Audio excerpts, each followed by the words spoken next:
Hi guys. Are we really here?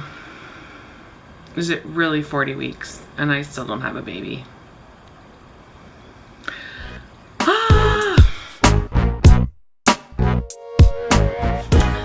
So yes, it is 40 weeks and I don't have a baby yet. It's still in my tummy. He still seems very comfortable in there, and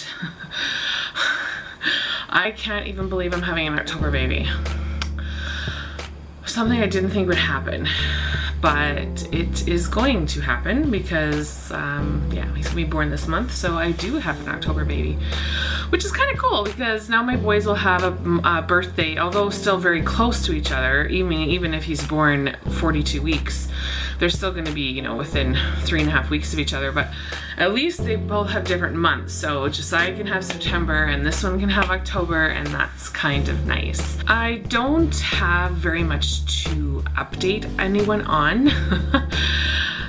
Things just keep going. I don't feel, I mean, sometimes I feel so pregnant and so sore that I just want to cry and say, I'm done. Other moments I feel great and I have all this, you know, nesting power, and I go and clean out the pantry for no reason.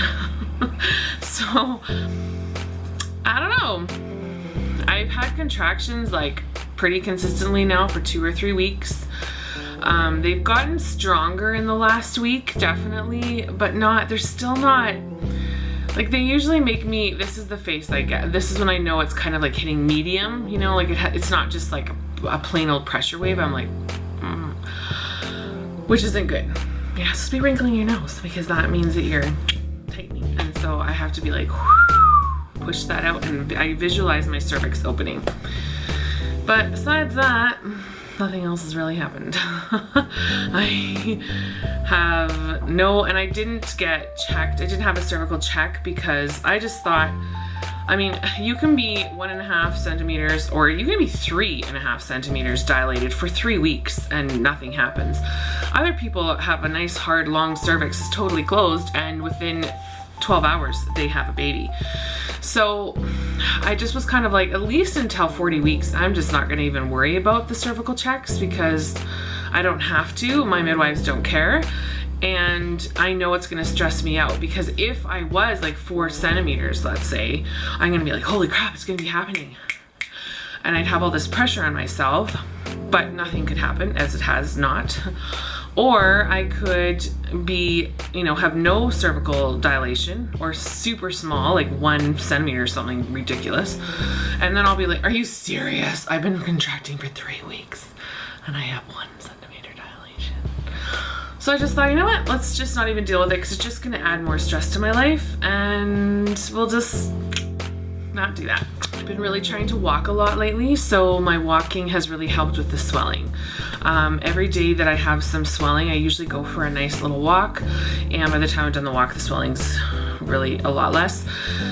If I can keep my water intake up in the evening, it seems to really help me wake up without swelling, because I often, if I don't drink enough water in the evening, my swelling is up in the morning.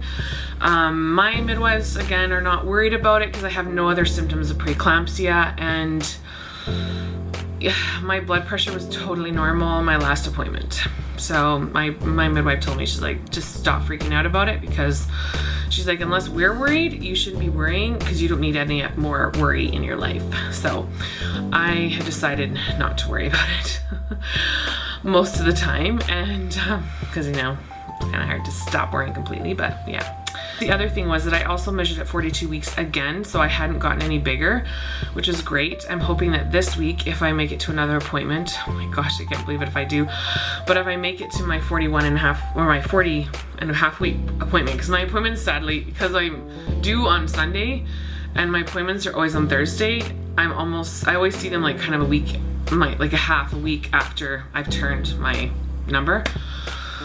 So anyways, when I see them at my 40.5 week appointment on Thursday, I'm hoping I'll still be at 42 weeks because I've been really careful with my blood sugar. My blood sugars have been a bit better this past week, and so I wasn't gonna do this video, but then I was just kind of like, well, I don't know, I wouldn't have been able to do a 40-week video last time, so I might as well do a 40-week video this time because, hey, I made it to 40 weeks. I just realized I left the closet door behind me open. I'm so annoyed with myself. I leave closet doors and doors open all the time. Oh, anyways, so I don't think there's anything else really to update you on. Still pregnant is basically the update, and so I just thought I'd come on here and do a quick, I'm 40 weeks pregnant with a huge belly, and is there an end in sight? We don't know. Obviously there's an end in sight, but I'm just still in shock that I'm pregnant still. And as I said, on the other hand, I think because it's cooled down in the last couple days, I'm kind of like, I could be pregnant for another 2 weeks. I'd kind of rather not, but you know, there's pros to it. There's definitely pros to it. You know, once you have 2 children, there's no going back. Anyways, that's kind of how I feel. I'll show you a belly shot, even though it's basically the same as last week, just massively huge. So here's the belly shot from this side, and the massive front. It's funny how the front view on camera looks so terrifying. And then from the side, on this side, I guess I might see you next week for 41 weeks. Something I never thought I'd say, but I guess maybe I will. Because this little guy is just real comfy inside, and I'm curious to know what that says about his personality, because I believe that you can tell a lot about your kid's personality before they're born. So we'll see. Anyways, I hope you enjoyed. Thumbs up if you did. Subscribe if you want to see more of my craziness. And I shall see you all possibly next week with a bigger belly. Bye, guys.